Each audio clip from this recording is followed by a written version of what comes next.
Today, something you've probably never thought much about, but also an element that helps solidify the themed environment at the Disney parks. Or more specifically, you likely haven't thought much about it unless you're an architect, a structural engineer, or involved with construction. The typical guest walks through a Disney parks with their eyes forward, but an architect, let's say, is more likely to look up and down to better understand how a comprehensive design unifies a project. Most people tend to think of peripheral vision as vision areas that are either to the left or right of your center focus. But there's another type of peripheral vision that moves up and down. And that's what we're going to talk about today. When WED Imagineers began their designs for Disneyland in the 1950s, they were entirely focused on creative elements directly before a visitor. Disneyland was, in ways, conceived of as a type of movie screen in which the main design was presented in a rectangular box before the visitor's eyes. The size of the paper that concept artists used for Disneyland's designs encouraged these limitations. It was a rectangular piece of paper like a movie screen. The paper ends at the ground and never continues much into the sky. Most of the early attractions, Snow White, Mr. Toad, Jungle Cruise, and so on, imagined an experience in which guests looked out at the world across from them. There was one ride, however, Rocket to the Moon, that placed screens in the ceilings and floor of the show building, thereby expanding the scope of the movie-framed park, but that was only one ride. For the most part, aside from traditional garden areas, it took years for WED designers to leave behind the visual constraints of film and imagine how people in real space moved through a themed land. How the vision experience of people in a movie-inspired park was different than those same people watching a film. So today, we're going to talk about that peripheral vision space, the one that moves up and down.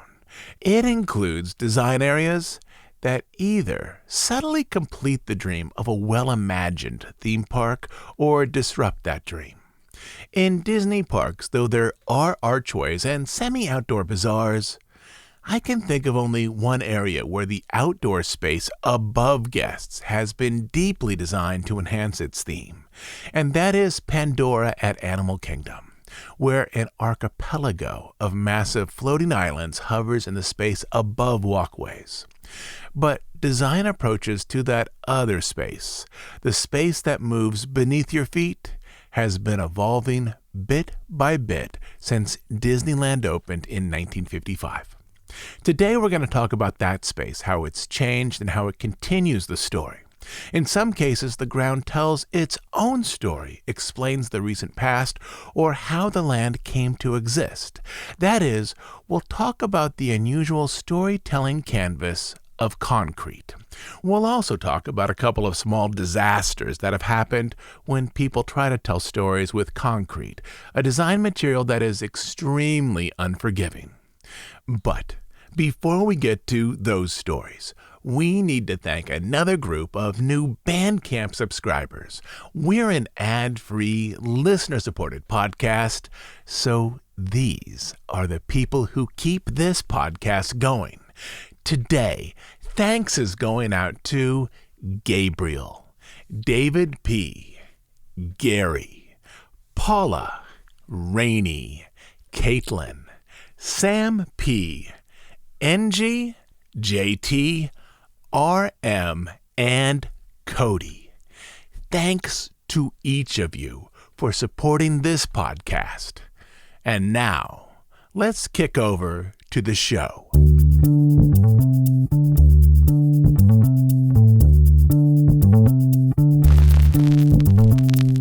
The artistic arrangement of Disneyland in 1955 was limited in part because the designers, who were, after all, live-action art directors, thought of the park as a series of movie sets inside of a real-world environment that was open to tourists.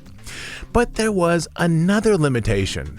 the construction technology that was available to designers and project managers in the mid-1950s. Both of these areas would expand as the years moved forward, but to understand the range of material possibilities that were available to the designers of Disneyland as it opened, I want to take a quick look at how hardscape was being used in the decades up to and just after the opening of Disneyland. Concrete was used fairly widely in America at the end of the 1800s with cement walkways and hardscapes in cities. But by the early 20th century, construction companies were using pigment dyes mixed with concrete to enhance its presentation, creating essentially colored pavement. Other companies applied a similar solution, a chemical stain to color the outer layers of decorative cement. From there, cement workers experimented with colored wax and sealers to change the visual texture and appearance of poured cement. When Disneyland opened, some areas of the park were simply dirt, such as the Conestoga Wagon Path and the Native American Village in Frontierland, and others were asphalt, such as Main Street. But yet other areas were cement, and Disney made limited use of colored cement. In 1955, Fantasyland had two basic tones of cement.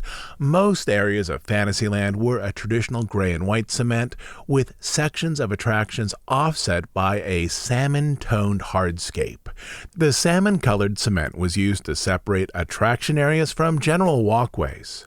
Likewise, Adventureland mostly used a fairly basic gray cement, though Adventureland also used other materials in limited areas to create walkways, such as the bridge, with its long planks of actual wood. By the late 1960s, as areas were reworked and remade, the park replaced the original hardscape to include cement with minor designs and also other materials. In some areas of Adventureland, for example, cement workers peppered small rocks across the surface of cement walkways. This was an early attempt to create walkways that contributed to the theme or story of a land. These walkways now looked at least a little more like open ground, like a path one might find in the jungle. Other hardscaped areas were ornamented with lines pressed into the cement as it was cured. This created a graphic design and beautified the area, but did little to enhance its narrative environment. In other words, those lines looked lovely, but they told absolutely no story. During these same decades, the 1950s and 1960s, up in San Jose, Brad Bowman was experimenting with tools that could be used to create large stamped patterns in concrete. His stamps typically covered many square feet. His initial stamps were made from wood, then sheet metal, but then he moved on to aluminum, which was lighter and easier to transport. His stamps, like large grids, allowed workers to create realistic brick patterns in a cement pour already cut with red dye, flagstone patterns in cement with a brown dye, and square tile patterns into cement that would later receive a wax treatment so that the surface resembled that of kilned tile. Bowman's innovation was in using stamps to segment poured concrete into individual patterns that resembled more expensive or more delicate materials. Cement was certainly more durable, let's say, especially for heavily trafficked areas than flagstone. Shortly after Bowman began to produce aluminum stamps, another concrete worker, Bill Stegmeyer, who primarily installed pool decks, experimented with latex tools to impart a unique texture to the surface of freshly poured cement. Specifically, he created a latex tool that imparted a wood grain texture on the surface of a freshly poured pool deck. With this, there was now one tool to shape patterns in cement and another to create surface texture. In the 1970s, John Nasvik created a relatively light, long-lasting urethane tool that combined both shapes and surface grain, so that cement could be both arranged with a pattern and a texture. His first commercial urethane product was a stamp that made red concrete both look and feel like a brick walkway. For the most part, Disney did not use these tools at Disneyland in the 1960s or at Disney World when it poured its first hardscapes in 1971. When Disney World opened, the Magic Kingdom used colored cement as a way of theming the appearance of different land areas, much like it did in California. But some areas were a little more experimental. For a while, a small section of Adventureland used AstroTurf, which was a relatively new product, having been invented in 1965. Accent areas such as in Adventureland used stone or brick to offset large pathways arranged with bare cement. The one significant exception to all of this was Liberty Square, where designers considered what types of materials might have been used to create a town in colonial America. They also considered how designs on the ground might contribute to the historical story of the overall land. Some courtyards in Liberty Square were made entirely from bricks. Elsewhere were stone walkways. But there was one particularly intriguing detail in Liberty Square that stood out as unique, as it was a walkway arranged to tell a historical story. In the park's early days, the Riverside Promenade that moved through Liberty Square, past the Liberty Bell and the steamboat and on to the Haunted Mansion, was originally an earth-toned cement, like hard-packed dirt. Today, that same cement is now cinnamon-colored, but cut into the center of those walkways were wide lines of stone. Think of this as a dark path inside of a lighter path. Back in the 1970s, this odd-colored inner path was made of large, near-black rocks like flagstone, though today it's made of tiny pebbles worked together. The path, like a riverbed from a graphic standpoint, was visually appealing, but it was meant to convey a historical condition of colonial America. Those systems to dispose of human waste have existed in large civilizations for thousands of years. These weren't in place in America in the 1700s. Towns largely disposed of waste collected overnight into buckets by dumping them out into city streets which didn't have gutters, where it all tended to flow down to the center of the roadway to dry and decompose. And so, in Liberty Square, down in the center of each street, is a river of waste represented in the 1970s by dark stones and today by light brown stones. This is an early narrative worked out by those who worked with rock and hardscape and arranged the presentation to contribute to the historical theme in the land around it. It is an element that is more than just a pleasing design. It's a story about early American life that is written in the ground, told with cement and stone. By the early 1970s, Disney designers were beginning to think about how to use hardscape materials to enhance the believability of themed areas, but there wouldn't be a large effort to stamp or texture concrete in a way that would deepen the visual authenticity of themed areas until designers turned their attention to Epcot. By the 1980s, WED designers were moving far beyond the visual illusions used to make a movie. They were also looking far beyond a front-facing visual strategy which is central to set design. They were now beginning to consider the ground, how that might contribute to a themed presentation. For Epcot, Disney bought about a dozen of the type of urethane stamping tools that had been recently developed by John Nazvik, tools that created both shapes and surface texture.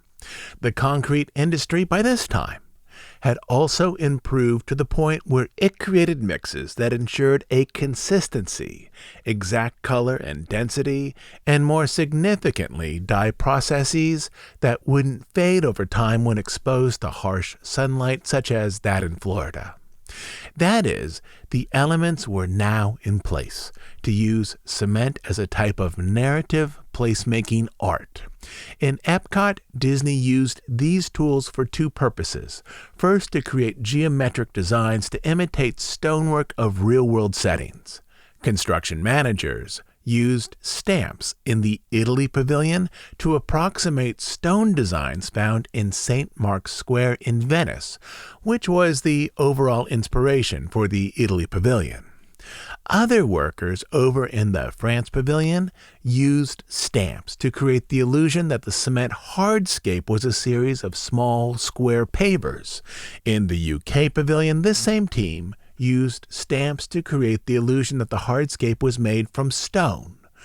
With this, though some of these early creations were fairly basic, Disney designers now had the tools and the vision to deeply unify the presentation of buildings with the ground. And from there, things started to get interesting.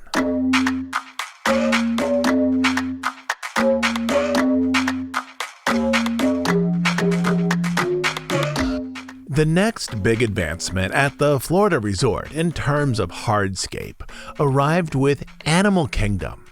Designers wanted areas of the park to resemble Africa with plants, buildings, sign work, but also with the hardscape.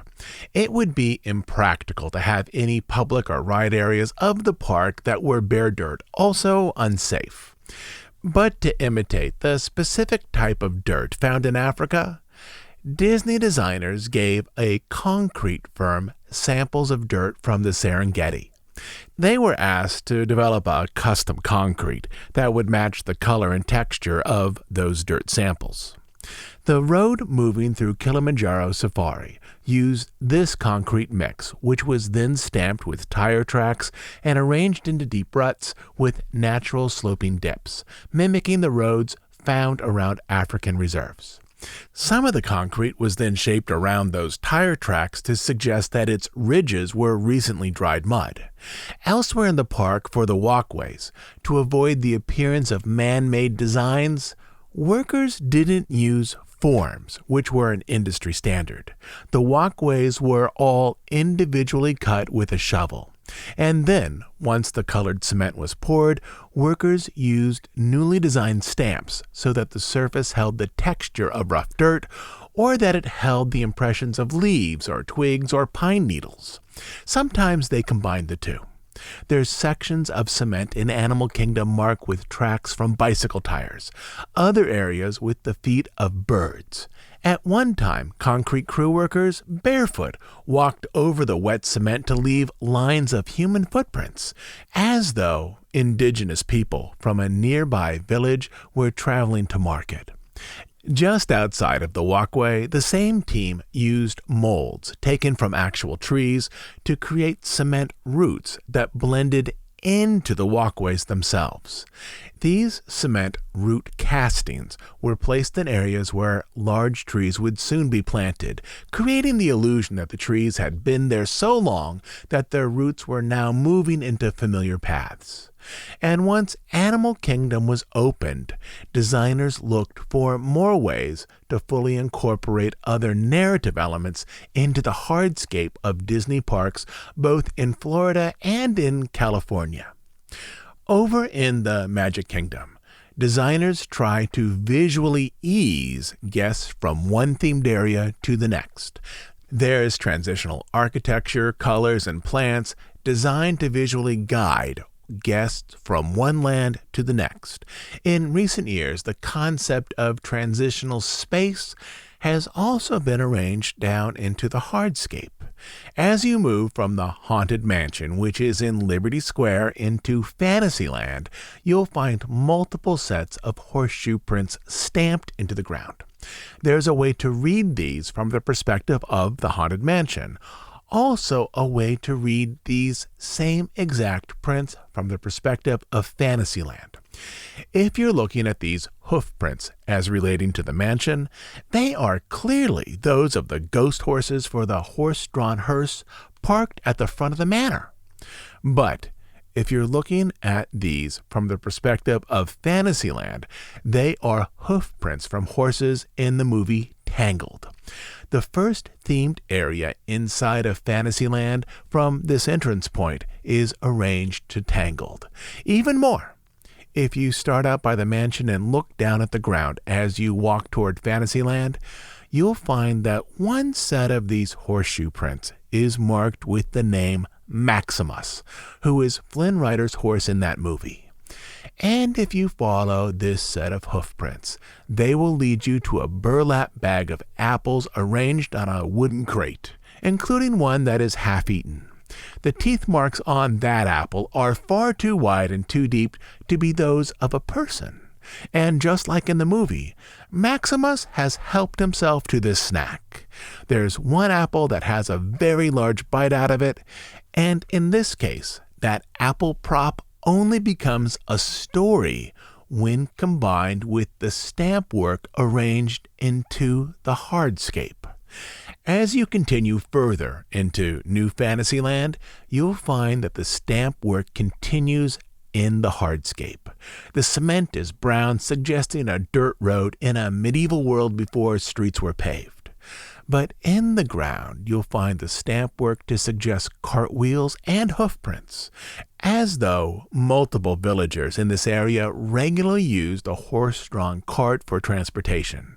And let me just point out that this area of Fantasyland is about a quarter-mile long. It would have taken hundreds of individual pours of cement arranged into their own sections, likely over months, to pave this area. But someone planned out how these cart tracks would be continuously stamped from one pour to the next, from the area near the tangled bathrooms, around the back of the Seven Dwarfs mine train, over to the teacups, then back to the entrance of the mine train, and finally over to the carousel. If nothing else, this was a massive effort of coordination and continuity, as stamps can only be placed in cement as it's wet. Each night, as another section was poured, someone worked with the stamps indicating the path of a horse and cart, picking up exactly where those lines had temporarily ended the night before. Some of these cart tracks continue for over a half mile. I've been told by the person who was in charge of overseeing the Hardscape that it was particularly difficult to hopscotch forward with new pours of cement while trying to configure the hoof marks and wheel ruts and other continuous markings. And then, over in the Dumbo's circus area, the ground holds another set of stories. The ground is marked with the footprints of circus animals, elephants, camels, bears, and a monkey, all moving toward the sideshow area. But even here, they tell a small story. If you follow the monkey's footprints, they look like tiny human footprints. You'll find that the monkey more than once walks next to another animal, such as Dumbo or a camel. For a while, the footprints are side by side, the monkey with the larger animal suggesting that they are walking together. But then, rather oddly, the monkey's footprints disappear from the muddy record for a few feet and then reappear. So what has happened here? Well, there's a story. The monkey has hitched a ride atop of one of the other animals. At one point it's Dumbo, at another point the camel, and has taken a ride for a little while before hopping down and beginning to walk on the ground again. Near the entrance to the Dumbo Flying Elephant attraction, you'll find elephant prints in the ground, but you'll also find peanuts, or at least peanut shells, as though a certain small elephant has recently eaten some. During this expansion, it was one person's job for days to make hundreds of cement peanuts with an eye toward realism in terms of size and shape and color. These cement peanuts are embedded into the ground near the Lightning Lane entrance for Dumbo. These peanuts are a decorative element, but they look so realistic that parents have repeatedly gone up to Main Street to complain that such elements would set off their children's allergies, where they were told that the peanuts, of course, were fake. The newest land at the Florida resort over in Hollywood Studios, Galaxy's Edge, also tells a story with concrete. The land, of course, has droid and creature footprints stamped into the dirt-colored cement, but it has something far more interesting. The spires in the Black Spire Outpost area are arranged as petrified trees, indicating that the area was once forested, but now the area is a desert. The key to understanding the larger ecological story lies near the Toy Story entrance to Galaxy's Edge, a massive crater just off to the side of the path, specifically a meteor impact area that has devastated the surrounding terrain and killed many nearby trees. You can find the meteor impact area, which is arranged into the cement just beyond the path. The impact blast then presumably moved across the land that is now arranged into Black Spire Outpost. The Black Spire itself in the center of the outpost was, in fact, once one of the trees closest to the impact crater, therefore the one most damaged by heat. It remains as a withered, petrified spike. But if you look beyond the burnt black spire tree, you'll find that other petrified trees further from the impact crater are a slightly lighter color, as they were further from the site. If you walk through the land, starting at the entrance to Galaxy's Edge by Toy Story Land at the meteor site, all the way over to the Galaxy's Edge exit at Grand Avenue, you'll find that the petrified trees lighten in color the further you move from the impact site. The final petrified tree, the furthest from the crater, retains most of its natural brown color, and its texture appears more like bark than like that of charred wood.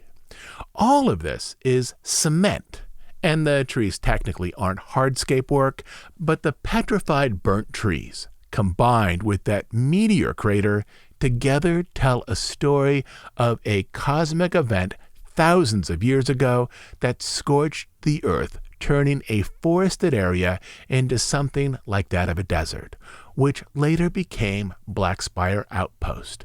And part of that story, the crater at least, is written in the ground. But there are some obvious problems when working artistically with cement. Cement is an unforgiving medium. Work for the park sometimes involves stamping the cement to suggest the movement of a character to tell a story. One such story involved the caretaker and his dog at the Haunted Mansion, a story that had some problems. During an update to the queue area, plans were approved to stamp the cement so that a pair of men's footprints, presumably the caretaker, walked side by side with those of his dog. You can find them just before Leota's graveyard. If you look for a low gate marked emergency exit, they're just on the other side of it.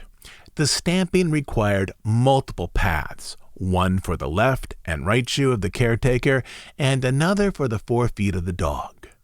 A path that led from one gate down the walkway to another fence with a small gate cut into it. The person laying out the stamps for the footprints eyeballed the path from one gate to the next. Only once he was nearly there, he realized that there was now no way for both the man's footprints and the dog's footprints to step naturally together through the gate at the opening. The dog was headed straight toward the fence, and it would now look peculiar to force the dog's footprints, which had been in a straight line, a couple feet to the left just before the gate opening. To fix the problem, crews considered jackhammering out many yards of concrete that had already been poured and stamped, until one of the concrete workers had the unusual idea of cutting a tiny dog door into the fence area just next to the gate, which was exactly where the dog's footsteps were leading. The solution was playful and fit the unusual sense of humor found in the mansion. Instead of chipping out a long line of concrete, setting the project back many days, the crew simply cut a dog door in the fence and then added a dog door flap and continued with the pouring and stamping. But not all problems could be so easily solved. Another stamping problem happened over in Toy Story Land at Hollywood Studios.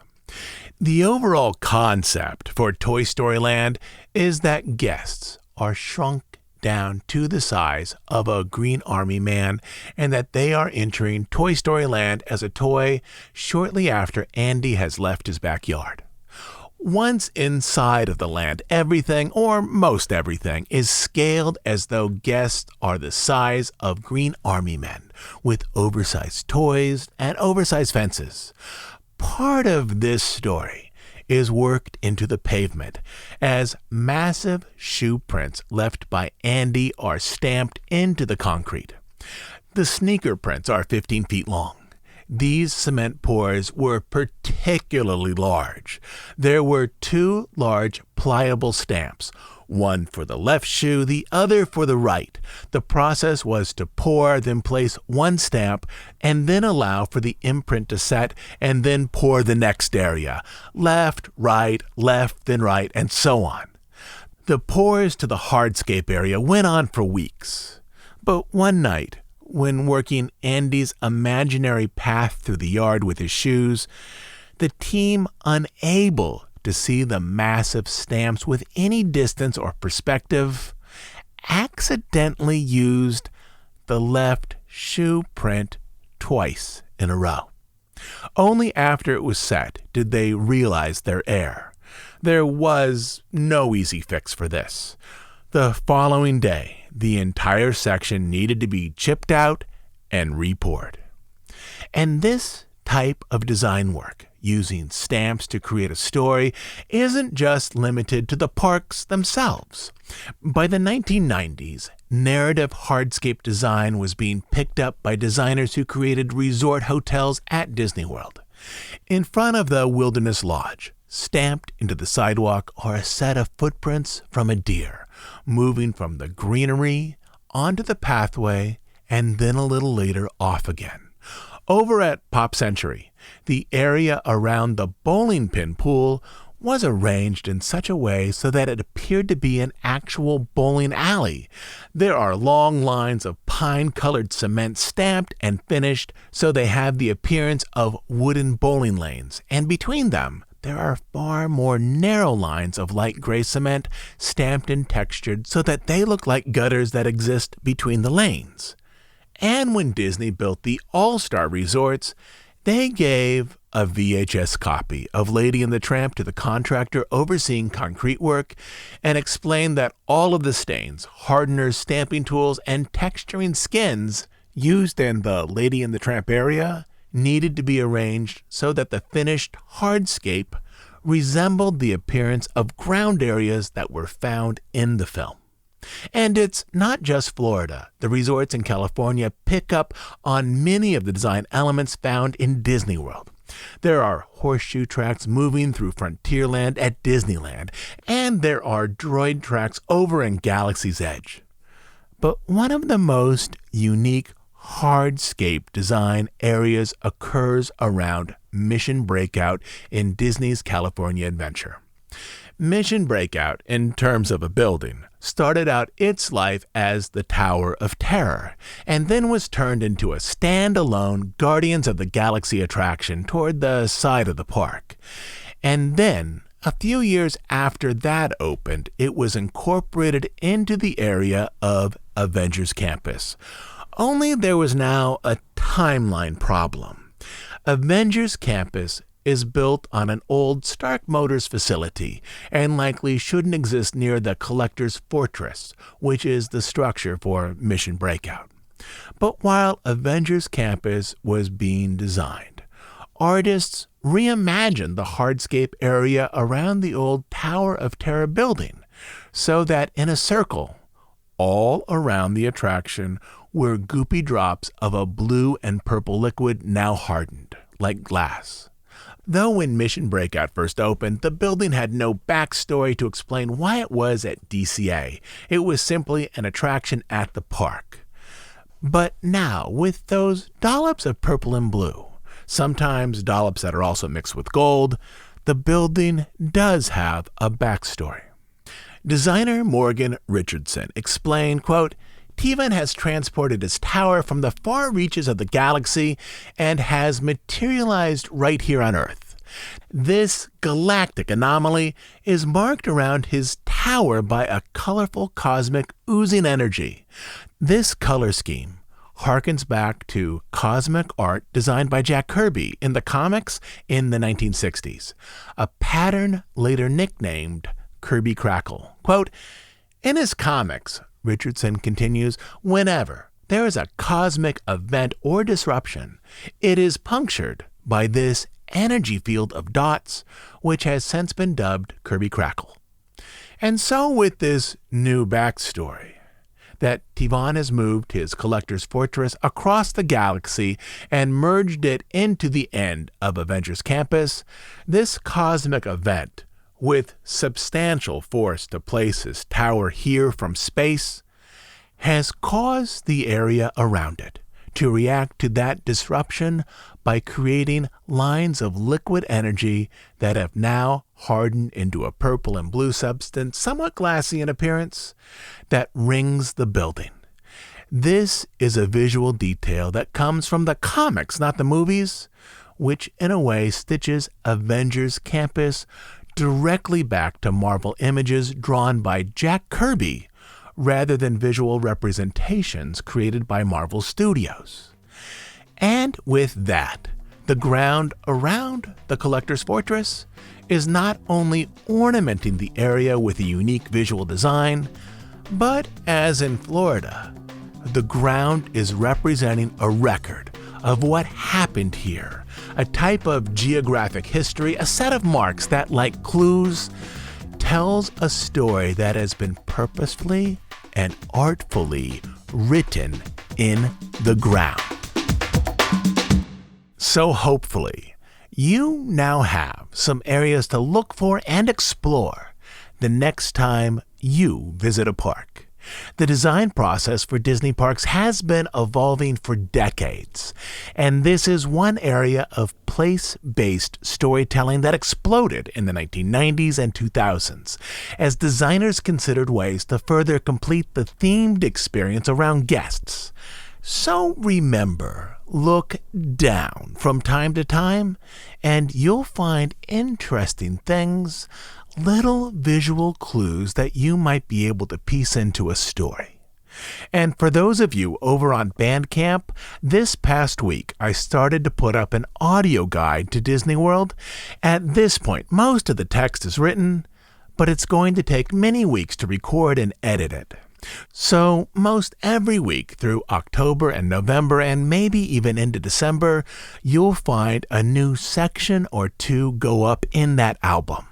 Last year, we produced a similar audio guide to Disneyland, which also will be updated on Bandcamp later this year. So if you're listening on Bandcamp, make sure to look inside of the Guide to Disney World album each week to find some new content there, ways to better enjoy the Florida resort, and also a few stories about how various areas at the resort were designed or built. If you're not yet over on Bandcamp, we're an ad-free, listener-supported podcast. We put up a new show every week for listeners around the world to enjoy. But without subscribers, we would simply cease to exist. We do just two things: deep dives on stories related to the history of the Disney studio and parks, and news and analysis of current events as they relate to the Disney company. If you enjoyed these episodes, you can support our efforts by becoming a monthly Bandcamp subscriber. On Bandcamp, you'll find dozens and dozens of extra episodes, but the best reason to subscribe is to make sure that this podcast continues to exist. You can subscribe at dhipodcast.bandcamp.com. I'll also leave a link down in the show notes. Until then, this is Todd James Pierce.